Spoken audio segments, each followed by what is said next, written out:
You're about to watch a program that will, besides featuring this guy right here with two thumbs pointed his direction, I am irrelevant on today's show. I'm irrelevant, period. We all are. Who the hell is something? Anyways. But two people are joining this program in just a second, and boy, are they somebodies. They're Hall of Famers. It isn't easy to get in the Hall of Fame. It's one of the most exclusive clubs on the planet for damn good reason. Your resume is special. It's unique. World class. If you're going to get into the Hall of Fame. Rick Barry. His name's on my screen right there. If you're listening on the podcast, you're very familiar with the Hall of Famer. One of the greatest to ever put an NBA jersey on, and ABA. He's in the Hall of Fame, obviously. And then our guest today, George Karl, was inducted into the Hall of Fame a few years back as a coach, one of the winningest coaches in NBA history, also a former Golden State Warriors head coach, the first head coach that my memory serves. Man, took over, I believe, in 87. We're going to revisit one of the greatest brawls in NBA history, and especially one that virtually no one knows about on the program today. We're going to make that a tradition every time the Hall of Fame head coach visits the show. We're going to talk about the program Soul Power, which is phenomenal television. It's on Prime right now, recapturing the early days of the ABA up until its merger with the NBA and the incredible influence it had on the game of basketball as a whole. And we're going to talk expansion because reportedly the NBA is on the verge of announcing two new teams joining the association. I consider that phenomenal news. And George Karl was a pivotal individual with the last iteration of the Seattle Supersonics. So we'll talk about a lot of stuff. And of course, we're going to talk about the Golden State Warriors as well. Our hearts go out to Moses Moody. Hope you're doing okay, brother. And he's always been a good dude. I've interacted with him numerous times behind the scenes, and just class. That's all I can say about Moody. Just a class act, good dude, a tragedy, and hope he's all right. It's almost certainly a patella tear, the tendon that connects the two large bones in your leg that likely snapped. And here we are. So Moses Moody out for the year. Still no news on Steph and Curry. But for now, let's talk to two Hall of Famers. One you're very familiar with, Rick Barry. One you may or may not be familiar with, George Karl. This program is powered by FanDuel. It's called the Golden Daze.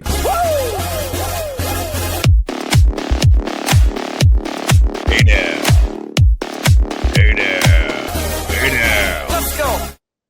Yeah, let's go. Welcome to the show. My name is Cyrus Sauces. You can follow me on Threads and Instagram at Dog Wild. Over on Twitter, my handle is at Surf Journalist. The program on both platforms at Golden Daze Pod. We're brought to you by FanDuel. Before we bring on the Hall of Famers, I want to quickly visit the sportsbook. There is no line, surprisingly, for the Warriors and Nets tomorrow night. But what there is a line for, which I found a bit interesting, is whether or not the Warriors will reach the 40-win mark. The Golden State Warriors currently are 34-38, 4 games below 500. If you bet the under on the Warriors at the start of the season, pretty much on whatever line it was, congrats. You won. If you bet the over, no congrats, because you probably lost. You went against our advisement.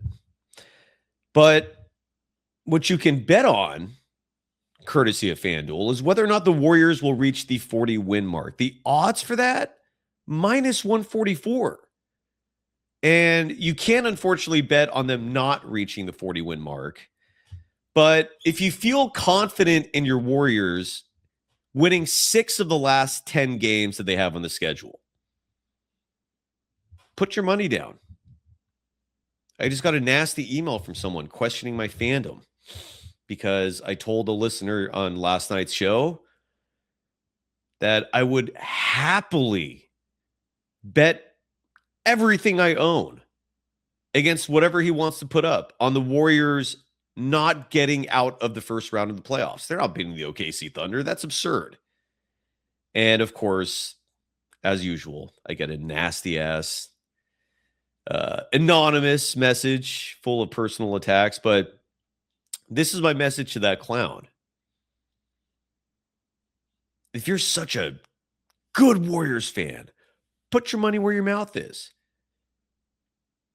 If you have faith in your Golden State Warriors, winning 6 of the last 10 regular season games, put your money where your mouth is.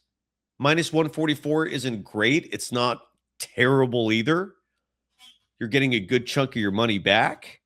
Side note, the bookies, if you want to bet on the Portland Trailblazers reaching the 40-win mark,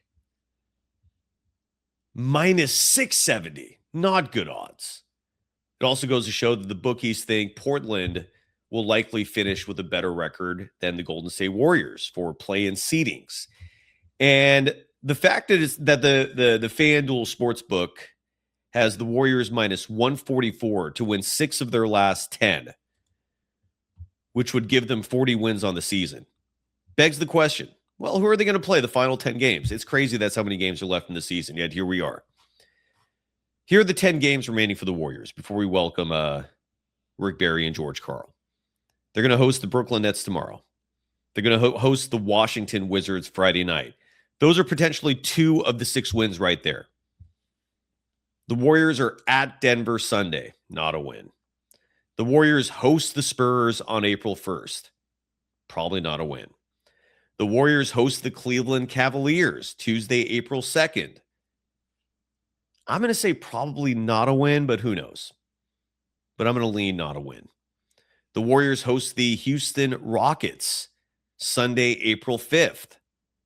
Probably not a win, even though they beat them last time. I'm gonna lean toward no. They're going to be underdogs in that game, that's for sure.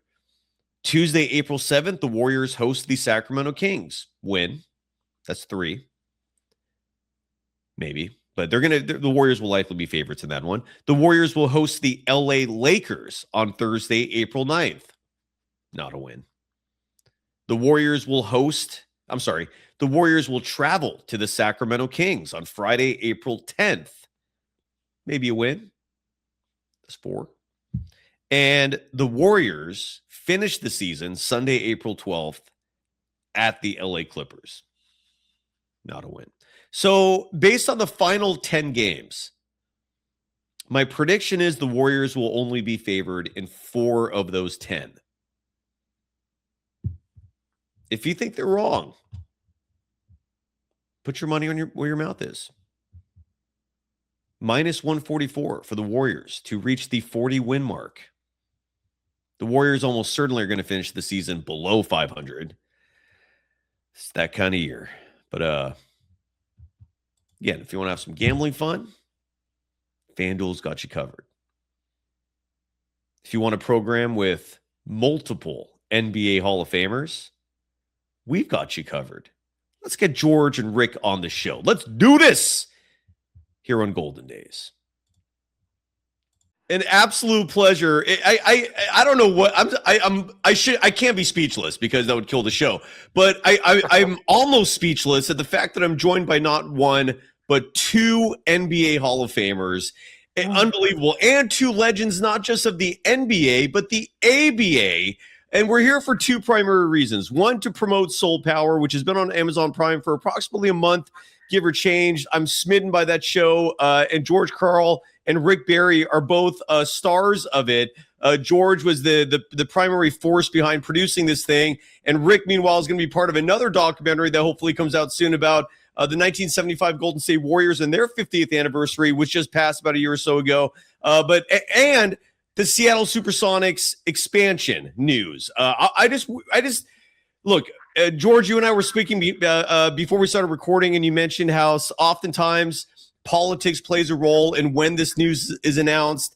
But you also said something that I think is very important. And forgive me, I hope it's okay that I say this. I'm recording, so you can tell me to edit it out if you want. But that they would not even be having this vote if there wasn't confidence in it being approved, with 23 of the 30 NBA owners approving it. That makes me feel good about basketball being back in the city of Seattle. But we start with introductions. The Hall of Famer Rick Barry right there. Let me get the proper background. There we go. And then Hall of Famer George Karl, former Golden State Warriors head coach, 2 Warriors legends. George, you're the guest of honor. Rick is with me almost every week. So, Rick, if you don't mind, we'll start with George. George, how are you doing, sir? And tell us about the success of Soul Power. Well, I'm doing great. You know, this is the time of the year where basketball gets hot.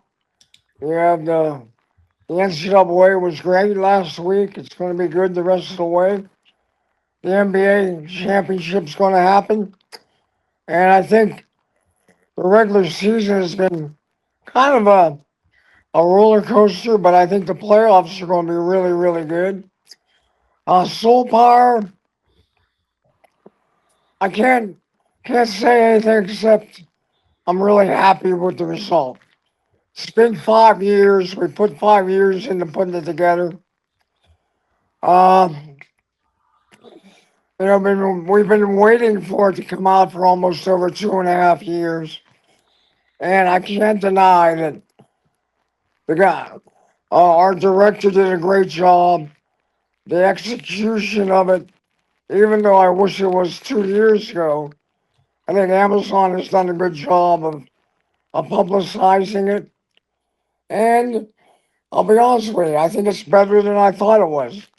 I think it's turned out to be, it's a documentary, but I think it's a story a little bit. It has a little bit of a rhythm, a storytelling ability to it.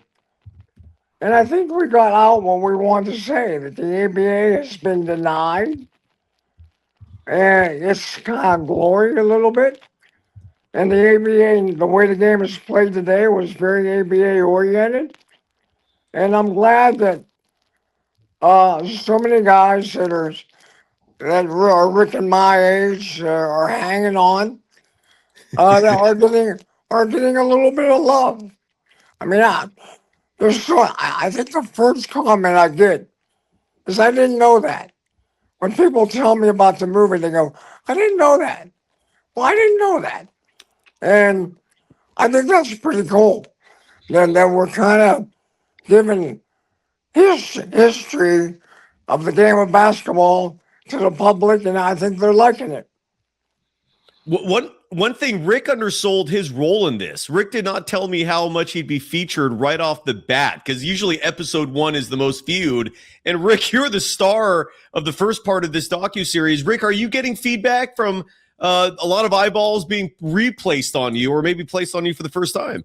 Yeah, yeah, a lot of people have commented about it. Everybody's very excited, George. You should be very proud of what you and Dr. J and the other people involved were able to do.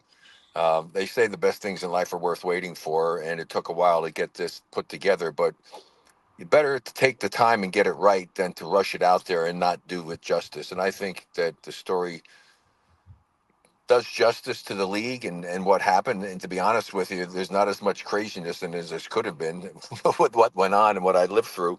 But it really has told a story, and I think it's given recognition to so many of the players who were a part of the league and its development and its growth.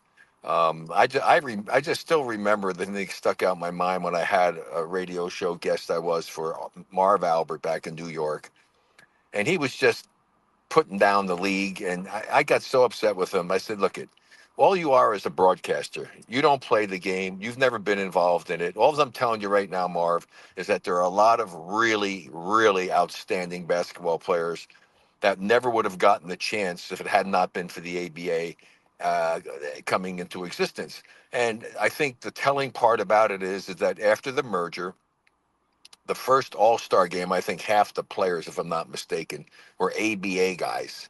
So guys got a chance to show what they were made of. It gave a lot of guys an opportunity to continue on with their career, provided a lot of jobs for a lot of people for a number of years. I think the one thing about it that, maybe it didn't come across because I'm sure the NBA didn't want it to do it, but Red Auerbach was right. If they waited one more year, George, the league folds. They never would have had to do the merger. And they could have brought the other teams in, or somebody could have done it, and they could have done expansion. But there's no way that league survives another year if they didn't. No way. Well, it was fortunate that the last game was the Nets versus Denver, because it was a good series. I think everybody recognized with David Thompson and Julius Erving and Bobby Jones and Dan Issel and John Williamson and Brian Taylor going at each other. It was a much better series that year than the NBA had. I think Boston was playing Phoenix in '76, and I think the league was fortunate to have the marquee matchup that we had in '76 that I hope forced the merger. Rick brought up the fact that the league, if the merger hadn't happened, the ABA would have folded a year later because of finances. But another twist to that approach is, and this is one of the many takeaways I got from this series, George, referring to things that we did not know about until watching this thing, right? And I'm glad you said that, George, because that's what stuck out to me. There were a lot of aspects of the ABA I did not have an understanding of, and I don't think I could have without watching this documentary. And one of the things that popped is, in the same vein that maybe the ABA doesn't survive, how long does the NBA survive if the ABA doesn't emerge? Because I did not have a grasp of how stale the NBA game had become.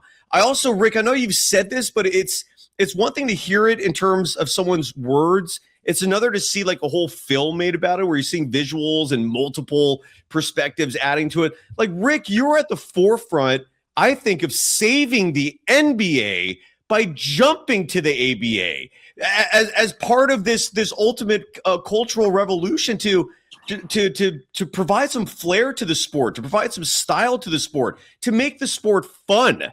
Right. I think the NBA, and this is just what I got from what I viewed, is the fun was being lost. This was turning into a bit of a stale product. Well, I think you make a good, valid point, is that the league did not do a very good job of promoting itself. I mean, come on, our finals in 1975 are on delayed television, for God's sake.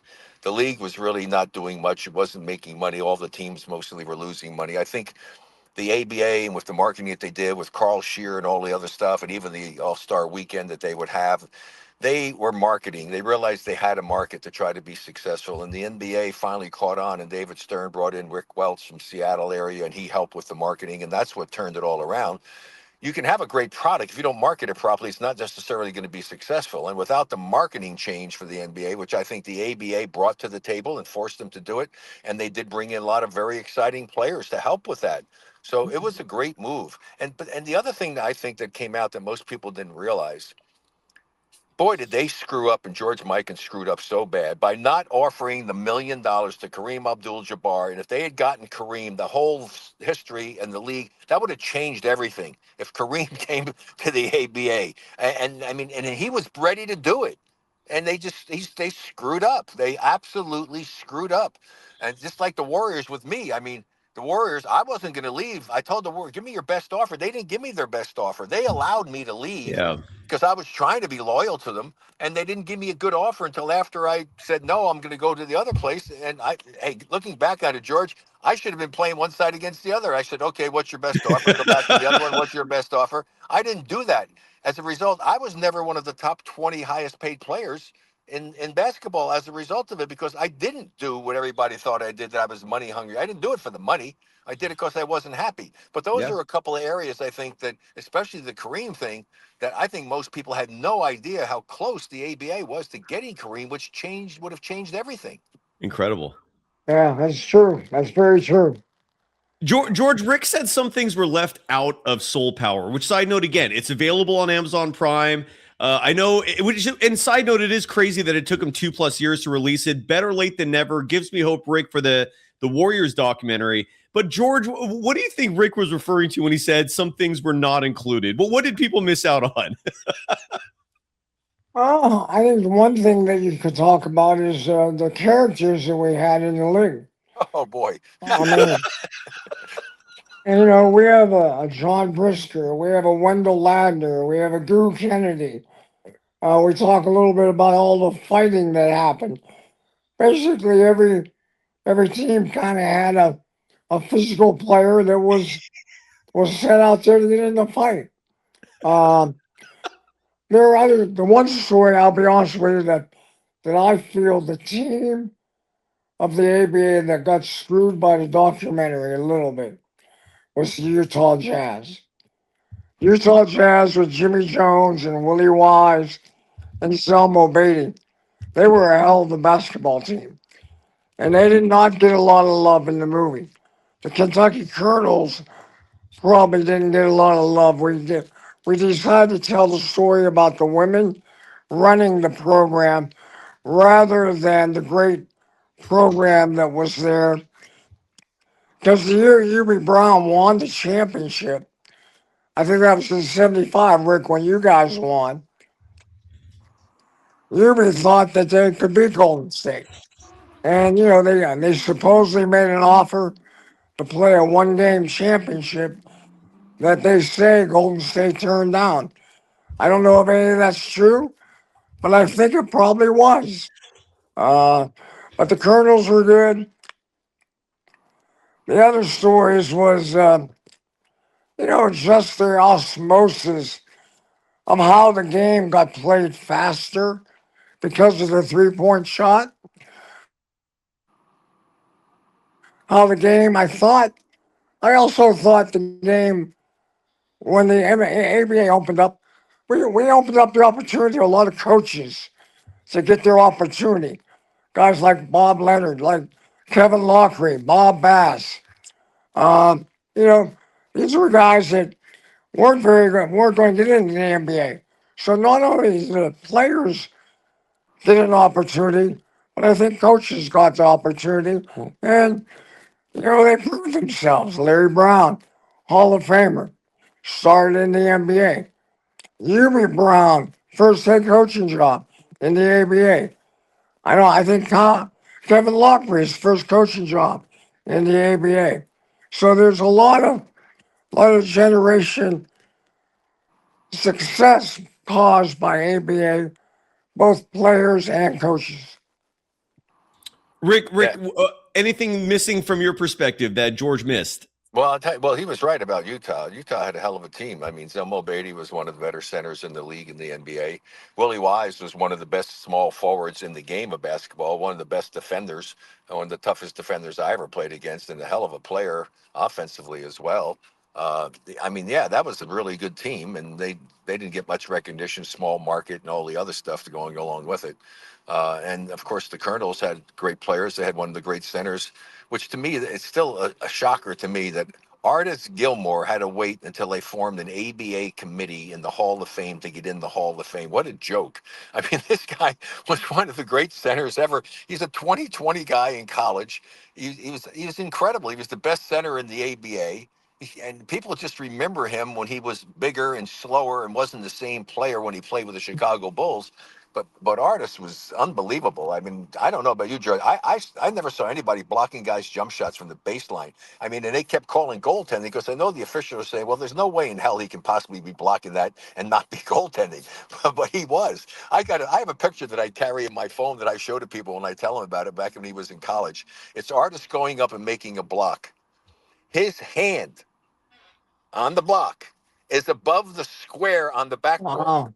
I mean, Yeah. it's just such an amazing freaking picture. So I always try to tell people, you people have no idea just how good Artis Gilmore was, and he finally got in with the ABA committee to go ahead and get him into the Hall of Fame, which he was most deserving of. And there's still a bunch of players that are ABA guys that they need. I think they need to get. In fact, I've written to John DeLeva. I said, John, you need to bring the ABA committee back because there's no way some of these other guys are not getting in there. Guys like Matt Calvin. And there's guys that have stats that are every bit as good, if not better, than guys that are in the Hall of Fame now, who are never going to get in there if they don't put a Hall of Fame committee back together for the ABA players. Just a lot of really great players. And I think the one thing to add to that is that I think the NBA also should adopt all the points and statistics of the ABA back into the NBA because that would be a much more honest presentation of the real, true greatness of Julius, of Rick a little bit. I got a player like Dan Issel, uh, a lot like Moses Malone. If you put in their stats, they move into the top 10 of all time players in the NBA. As we're now, I think we're doing a disservice not recognizing the stats of the ABA. Well, I would not agree with that, but I would say they should put the stats located. And if a player was ABA, his stats should be there listed so people can see what he did in the ABA, what he did in the NBA, because it's two different leagues. And at least give credit to it. Don't just put the stats for the ABA and no stats from the NBA. So at least list them both. Just like Yeah. I don't understand, George, why in the world the NBA still puts field goal percentage and then has 3-point percentage. Hey, it should be 2-point field goal percentage, 3-point field goal percentage. What the hell are they doing putting them together? It's the dumbest thing ever. Yeah, and Rick, I always differentiate those stats when I'm looking at the box score and announcing them because you're right. They are just different numbers, even though field goal percentage is collective. But you're right. There is no just 2-point stat. George, in your opinion, what would have happened? And I know this was touched on a bit in Soul Power, which again is on Amazon Prime right now. Phenomenal show. You see Rick starring, telling some amazing stories. You see some footage of Rick in his days, both with the Golden State Warriors, the Oakland Oaks, and his other stops in the ABA. And then, George, this is your production. You're the force behind Soul Power. You also played in the ABA yourself in the NBA. But George, as we have you both here live, I'd love a brief discussion on, and George, I'll start with you, your opinion on what would have happened. And folks in Kentucky are desperate for this conversation. What would have happened if the 1975 NBA world champion Golden State Warriors battled in a 7-game series against the ABA champions that year, the Kentucky Colonels? I don't know if I want to answer that before Rick. Well, I mean, first of all, nobody has any idea. Who the hell knows what could happen? Anything can happen in the world of basketball, in the world of sports. I will say this, that it would have been a highly competitive game. Without question, it would have been a very competitive basketball game. Would I have liked to play in it? Sure, I would have loved to. Then I think the closest we came, we went back and played a game when they did in between the two leagues. We played against Julius when he was with the Nets and I was with the Warriors. And I guess we must have put on a hell of a show. I think I had 40 something, and Julius had 40 something. It was a close game, but we beat the Nets.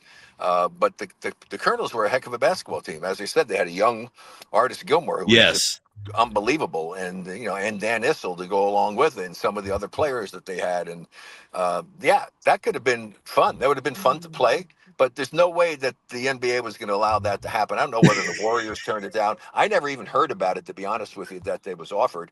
I think if they had done a poll and asked the players, I think the players all would have liked to have played. I mean, nothing like a challenge. Yeah, sure. Hey, let's go play.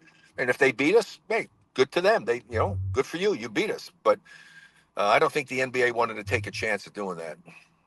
George, your thoughts, sir? Oh well, I've always said that Rick Barry and the Golden State Warriors in '75 was one of the greatest upsets in NBA history. Not one of, George, the greatest. That's what I'm saying. I think that it was like a team that no one expected to win and swept the Washington Bullets. And by the end of that series, Washington didn't have any idea how to win a game. Crazy. And it was dominated by Golden State. So I think from my knowledge of that time, 50 years ago, was I think Golden State was probably the better team. But I'm also going to say I think the Colonels might have had more talent. Yeah, I don't know if we were a better team. I don't know if we were a better team. I think that was a hell of a basketball team, the Kentucky Colonels. No question about it. I honestly, I don't know whether or not we would have won. I would have gone into it thinking that we would win, but I certainly would have been overconfident. I think we would have had to play our best and had to have a chance to win. It would have been that competitive. I really do believe that, George. That was a heck of a basketball team with a lot of great individual talent, as you pointed out. Individually wise, yeah, they may very well have had more individual great players than we had. Because I mean, the only guy we had that did anything at all was Jamal, was a rookie, and at the time he was Keith Wilkes at the time, and Phil Smith, another rookie that played well for us, and two veterans, Jeff Mullins and Bill Bridges, who came off the bench and provided some experience for us. But I don't know. Honestly, I really, truly don't know who would have won that game. Would have been fun to see if it had taken place, but it didn't. So congratulations to the Colonels for what they did. I think the story that you had there, which I didn't know of any idea, and it was interesting to me to find out, was what with the women running the team. I had no idea. Good point. There's again so much information in this show that was a revelation to so many people watching. Was that 75 Colonels team the best ABA team of all time? It was a brief run, but was there better? The Indiana had some great teams. Okay, we lost in the finals to them. And I still because I'm so sick of that, because we gave a game away and I got hurt before the last game. But anyway, that's another nightmare. But that they had a heck of a team with a lot of talent on it. Nedelicki was a heck of a player, and Mel Daniels was a hell of a player, and Louis Dampier and Freddie. They had a hell of a team. That was a really good basketball team. I think they probably were right up there with the Colonels. The two of them were probably the two best teams in the history of the league, in my estimation. I think Indiana and Kentucky and Utah all have an argument. At one time, they might have been the best team in the ABA. I mean, Rick talked about Utah Jazz. I thought at one time they were playing as good as anybody in the ABA. But then I think the next year is when Kentucky came in and played really well. Pacers were always good. And then at the end, when Denver and New York played, that was kind of Denver was coming on at that time on being one of the better teams in the ABA. And of course, then the merger happened. We got to start wrapping it up here, just because, again, I could talk to you gentlemen for hours, but you have more important things to do. But you've two have referenced the Utah Jazz multiple times on today's show. Rick, you're a Hall of Famer, identified strongly, primarily with the Golden State Warriors, the team you spend most of your career with. George, I don't know how many people associate you with the Golden State Warriors. I remember you were the first head coach I remember from my childhood coaching the team. So you were the first coach I ever really knew in my life. And I bring the Jazz up because I feel like, George, this is becoming a tradition, sir. Every time you come on, and Rick, I'm sure you're familiar with this clip, but we have to revisit this. I'm making this a tradition. This was, I believe, the 1987 playoffs. And everyone loves talking about the melee at the Palace. No one loves to bring up another melee, except this was in Utah, and you'd think the fans there would be a little more civil, considering the association people stereotypically have with Utah, and but they weren't very gentle with you, George. I'm going to play this clip real fast, and then I'd love to hear your reaction again for all the newbies who have never seen this clip. This is 1987, Game 2, Warriors Jazz. Next round will commit court throws to Floyd. Floyd smothered by Stockton. 5 over the bell and behind him, stolen by Malone. Game is over. 2-1. Utah wins. The Jazz 103. Malone get into it. Malone and Bell get into it, and everybody runs across the court. We have a little bit of a fisticuff situation here as Bell threw the ball to Malone as the game was already over. Malone threw his elbow back at Bell as he walked off the court, and now we have an ugly scene. And the fans are up on the court, the police come out, and the frustration of the series and the tempers flare. And Chris Washburn is still going out. They're taking about 3 men, and now guarantee that's where the action is. He wants to fight. Washburn is being restrained by Joe Carroll. Washburn wants Mark Eaton. And now Jack Deese, the alternate official, comes out, and the crowd boos the Warriors off the floor. Let me tell you, now George Karl is going at a fan. George Karl is going at a fan. George Karl is at a fan. And they're trying now. George knocks him over. We have a wild scene here. George Karl has lost it. And I believe it to be a fan. I really can't tell you who it is. As the crowd is on the floor, and now they are escorting George off the court. Now Sleepy Floyd is in there with a security guard. Floyd and Teagle are being escorted off the floor. It's a I'd never seen this before. basketball game to him. This kind of fracas. I do not believe in this. Freakus. Those Jim Barnett. George, if you don't mind retelling, I'm sorry for bringing that up again, but that is a classic. Rick, I can't believe you've never seen that before. No, I don't never remember even hearing about that one, to be honest with you. And George, maybe the best part, sir, you won the series. You upset the Jazz ultimately. Came back and won 3 in a row. And that is one of my earliest memories of Warriors basketball. Unbelievable. If you don't mind retelling the story from your perspective all these years later. You know, it was a close game. We didn't execute very well, and we lost the game. And I think Greg Ballard threw the ball at Malone, and they got in pushing match. The beginning of it, I wasn't involved with. I was kind of on the outskirts.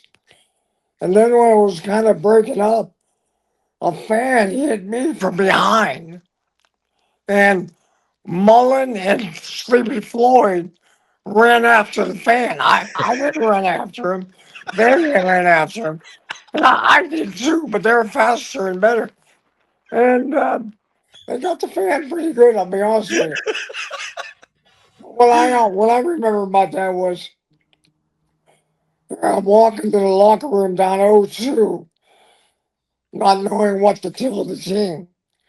And all of a sudden my post-game pep talk was really, really good after that. So it helped me motivate. And of course, as you said, we came back from an 0-2 deficit and won 3 in a row. Was that a best of 5 series? Correct. That was the best of 5 series, yeah. Correct. Yeah, and the Warriors were pulling a bunch of upsets those years in the first round. That wasn't the only one, but it was damn impressive, and that fight was incredible. And before, gentlemen, you two go, look, I'm such a strong advocate for NBA basketball returning to Seattle. I still consider that to be one of the darkest individual moments in NBA history. The team just up and moving to OKC. There's going to be a vote coming up here. Maybe the vote already happened. We're awaiting the news of whether or not the NBA is going to expand from 30 to 32 games. Rick, I'll start with you, and then George, you can close this out. We'll finish there. Your thoughts on expansion with the vote coming again? You said 32 games. It's 32. So they may expand 2 teams. Is that what they're talking about? Did I say games? Yes, they're hopefully. Yes. Okay. Well, first of all, what a shame, huh? The defending champions are the Seattle Supersonics. Actually, I mean, I was there at one of the last games when the owner of the guy who was buying the team from Oklahoma City was there. I was actually at the game in Seattle, and it was such a shame. I know the fans were so distraught. It was a great place. Hey, I was the one that tested the market, not I, but our team, because back in those days, the NBA in testing the markets, we went and played a test market. We tested Seattle, we tested Phoenix to go and see whether or not it was worth thinking about expanding there. And so we had played a regular season game in Seattle, as we did also down in Phoenix as well. So I knew it was going to be a good market, and it was sad. And I lived in Mercer Island for a while when I broadcast the Sonic game. So beautiful. I think the people deserve to get a team back there. You should have a team, because then it's a nice trip. You have Portland, you have Seattle, you have the Warriors. You can make a nice trip out of it when you do have to make the trip back. So I hope they get it. Who's the other? I don't know. What other city is there, George? Vegas is the other one they're talking about. Oh, okay. Well, that'll be interesting. George, you were the head coach of the 96 Seattle Supersonics team that, had Michael Jordan not existed, would have probably won the championship. That's my a strong opinion on it. Regardless, you are revered in that city largely because of that experience.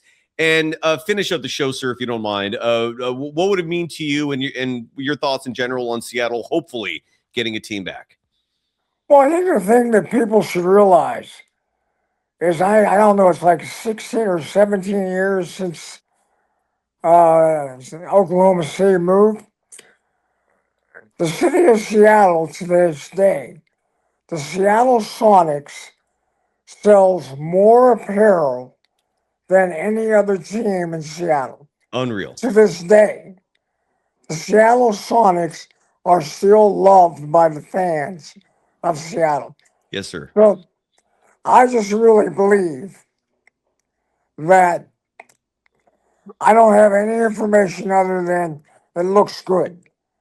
But I just think basketball karma is going to bring basketball back to Seattle.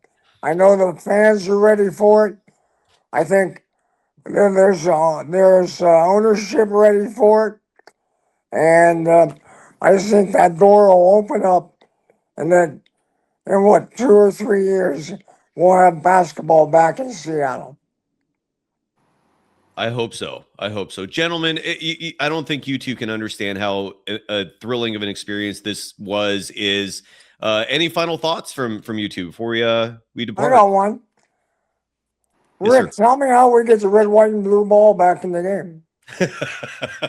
Yeah, it's well, I don't know. We've got Atlanta Sports is still out there selling the original ball, still doing that, and Yep. I think it's great. It was kind of fun. Although to be honest with you, George, I hated the ball because the ball had abrupt edges on the side. It didn't roll over where the seams were, and I think we can fix that now. I think we got yeah, that no, fixed. they could fix that, but I thought it was pretty cool. Made some sense. It was a great marketing opportunity, but I don't think the NBA will do it only because of the fact that they've already stolen enough stuff from the ABA that they don't want to admit to. That would be the ultimate. I'm talking about, I really think, my hope is that the NBA would experiment with it in the G League. Yeah, I would like, they put it in for the 3-point shooting contest for a while there, but yeah. it would be interesting. I honestly I do think that there's a lot of stuff that goes on that I don't think the NBA would ever go for that because it made sense because it was the American Basketball Association, red, white, and blue, American. This is National Basketball Association. I just don't think that they don't even want to admit to the fact that they changed the entire All-Star weekend because of the ABA. I mean, did they really? How so? yeah, of course. Well, because you want to know what the All-Star weekend was the year? Okay, Yes. my second year in the league. I played Thursday night on the road, Friday night on the road, back to San Francisco on Saturday, went to a dinner that night, right? Played the All-Star game the next afternoon and played on the road on Monday. So the ABA presented like a break. They made a break. They made it Okay. into a thing. They had the competitions. They had the dunk contest, and they turned it into a happening. And then the NBA did that. And then remember they used to have the fan thing going on all the time, and they would go Thursday, Friday, Saturday, Sunday, a 4-day deal, give the players time off. The Players Association, got in there and was able to put that in there, but we didn't have any time off. I mean, it was a different world. George was young; he's younger than I am, so he didn't even experience the craziness that we went through. I mean, somebody made a big deal the other day, I guess, with Barkley talking about it on the show. Everybody was cracking up that he washed his uniform in the shower or something. Yes, Hey, yes. I said I had to do all the time. Okay. Now Charles didn't have to do it all the time. You would go in. I would wash my shower in the locker room after the game, bring it out, and pray when you get up the next morning early. No jet plane, no charter flight to the next city. Get up the next morning at 5:30 to catch a commercial flight to get to the next city to play that night, and hope that when you got there, you can hang it out over a heater or something, and hope your uniform dried out to wear it the next night. Oh, George, you went through the same thing too, I'm guessing, right? Yeah, my favorite story is back in the ABA, there was roommates. And Louis Dampier and I roomed together once or twice. And he had this way of going to a 7-Eleven and buying a 6-pack of beer. And when we're in a cold city, he would put the beer, didn't have refrigerators in the rooms then. So he'd tape the beer out the window to keep the beer cold. I mean, there's so many great stories because of roommates and getting up early and transferring in the middle of Chicago. I mean, it was much more difficult then. Hey, to be George, we had our trainer one time when we were trying to catch a flight out of Pittsburgh. he actually went outside and flagged down the plane. You know, they didn't have all these rules and regulations and all the security and stuff. He actually got in there and was able to stop the plane. So it was like some of the stuff that went on was just unfreaking believable. It really was. I mean, some of the memories I have are great. Some of them are funny. Some of them are sad, but wow, what a league it was. It was pretty incredible. I Well, mean, we're hoping to meet with Amazon in the near future, and hoping maybe we have enough footage to do another 2 or 3 episodes. We left a lot of good stories on the floor, and cross our fingers, and hopefully the acceptance of the soul power will be that maybe they'll ask for more, because we actually do have more to give.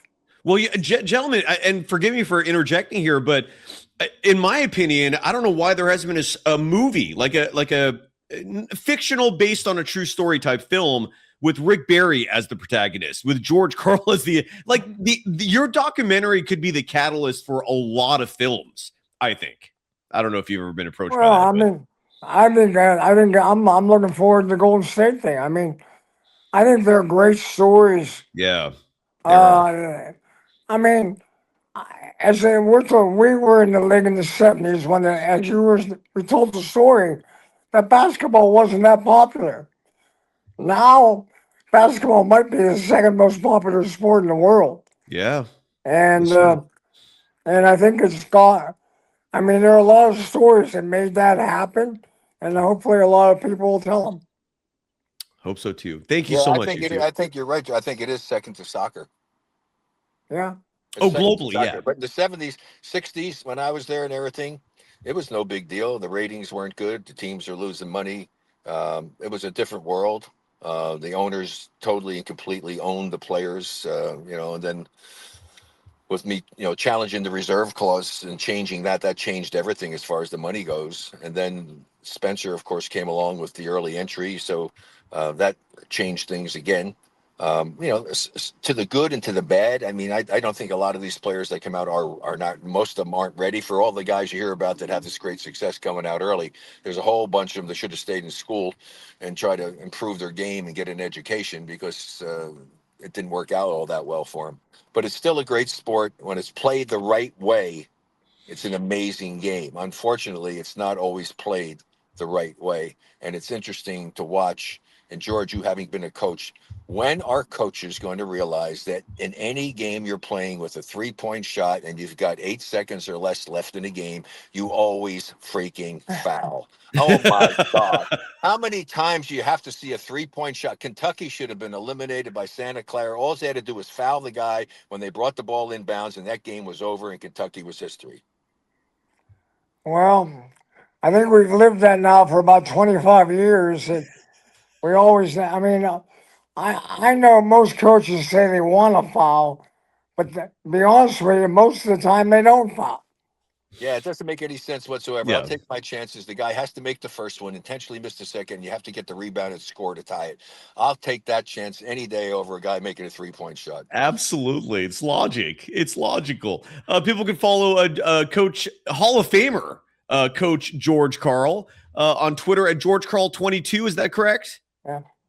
And they That's can follow Rick Barry, the Hall of Famer, one of the greatest to ever do it, top 50 all time. I say top 15. George, is that a fair assessment? Do you think I'm being too favorable of Rick when I call him top 15 all time? I think he's Hey, you can't ask somebody questions like that when the person they're asking you about is fair on the enough. freaking phone. Fair Come enough. on, Fair enough. give me a break. That's not even Fair enough. Fair enough. Here's the thing. I will tell you, one of the fun things that still goes on with the ABA thing is Big Bill, who has his pizza place and his Italian restaurant in Denver, has these get-togethers all the time. And a lot of the guys that are still there living in the Denver area, we get together and we have a nice lunch, and it's always a fun time. And another shout out to Scott Tarter and what he did for the ABA players and help them to get that money that came to them. He's an unsung hero, and hopefully, I'm hoping to try to get him into the Hall of Fame as a contributor, George, because what he did was pretty special. Yeah. And hopefully we'll see you there. In fact, that was cool. In fact, one time I actually got Bob Pettit, who I knew was up in the mountains in Denver, outside of Denver. that summer, and I was able to get Bob Pettit to come down and come to the luncheon. And I know the guys really appreciate that, getting to meet Bob. How That many was- of you are in Colorado? Sorry. There were about 6 or 7 of us. That's a lot of you. And what's funny is as Rick tells, that lunch that we would have kind of was the stimulus for me to go forward and try to get this done. Hearing There you all go. the stories and all the feedback from the guys that played for the Nuggets here in Denver and now live in Denver. Yeah, Colorado's the spot. Rick, are you back there yet? Hell no, it's too freaking. It could snow there. If there's Hey, gonna Rick, snow, no. it's 80 degrees outside. I know. And that's the thing that people don't understand. You can get 60, 70, 80-degree days, but you also can get 10 inches of snow. There's no way I'm going to be there. And the weather in May sucks in that area. And so I'm down here in Florida. I go back there and I tell my wife, we usually plan to leave in November. And if the weather forecast shows snow in October, I say, okay, honey, here's the deal. I'll change the flights and we'll leave. If you want to stay, I said, then understand, I will never shovel another shovel of snow the rest of my life. So if you want to shovel and stay here or hire somebody to do it, but I'm not shoveling if we stay. And we'll end there. Soul Power's on Amazon. Summers are great, though. Summers are awesome. I love you too. Thank you so much, gentlemen. Thank you. Hey, meanwhile, hey, don't all the Warriors fans get over it, okay? The season's finished. Although actually, I looked the other day. If they can find a way to win a few more games and Steph does come back to do it, they actually can get into the playoff. I think they could. Yeah. And then you have OKC waiting for you. They have a big enough lead, I think, over the 11th team to possibly get in there. Yes. Anything's possible. Thank you, gentlemen. Thank you so much. Huge thanks again to 2 Hall of Famers. We just had 2 Hall of Famers on this show at the same time. My apologies to the fans who were hoping that I'd bring up with George his ascension to taking over the Seattle Supersonics job, which was preceded by Casey Jones being let go by the Seattle Supersonics. But it ran out of time, and it was just not an opportune moment. Not to mention, I just don't know how much George would get into it. What I did learn before the episode is he has not been following along as closely with what's been happening with the Golden State Warriors as he should have been, if I'm going to ask him a question like that. So just in case you're wondering, because I did tease that a bit, we did not broach Casey Jones, and that's okay, because the folks of the show today was largely just discussing this amazing program that is succeeding on Amazon Prime. And it's tremendous storytelling. Soul Power, again, Rick Barry starred in the first episode. It's a very limited series. He's sprinkled throughout, but the first episode, he's at forefront as one of the pioneers of the ABA. And then I always love revisiting that brawl in Utah. Again, one of my earliest memories in life as a Warriors fan, watching the Warriors get into a kerfuffle in Utah, of all places, Mormon country. Apparently, even those nice, friendly Mormons can lose their shit.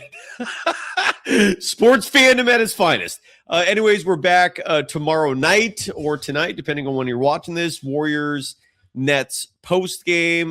So we'll see you then. We're gonna recap that game. Got a new email we're gonna read, and at least one. And I think that's it. Until the next time. Hope everyone's having a very nice day. Bye-bye.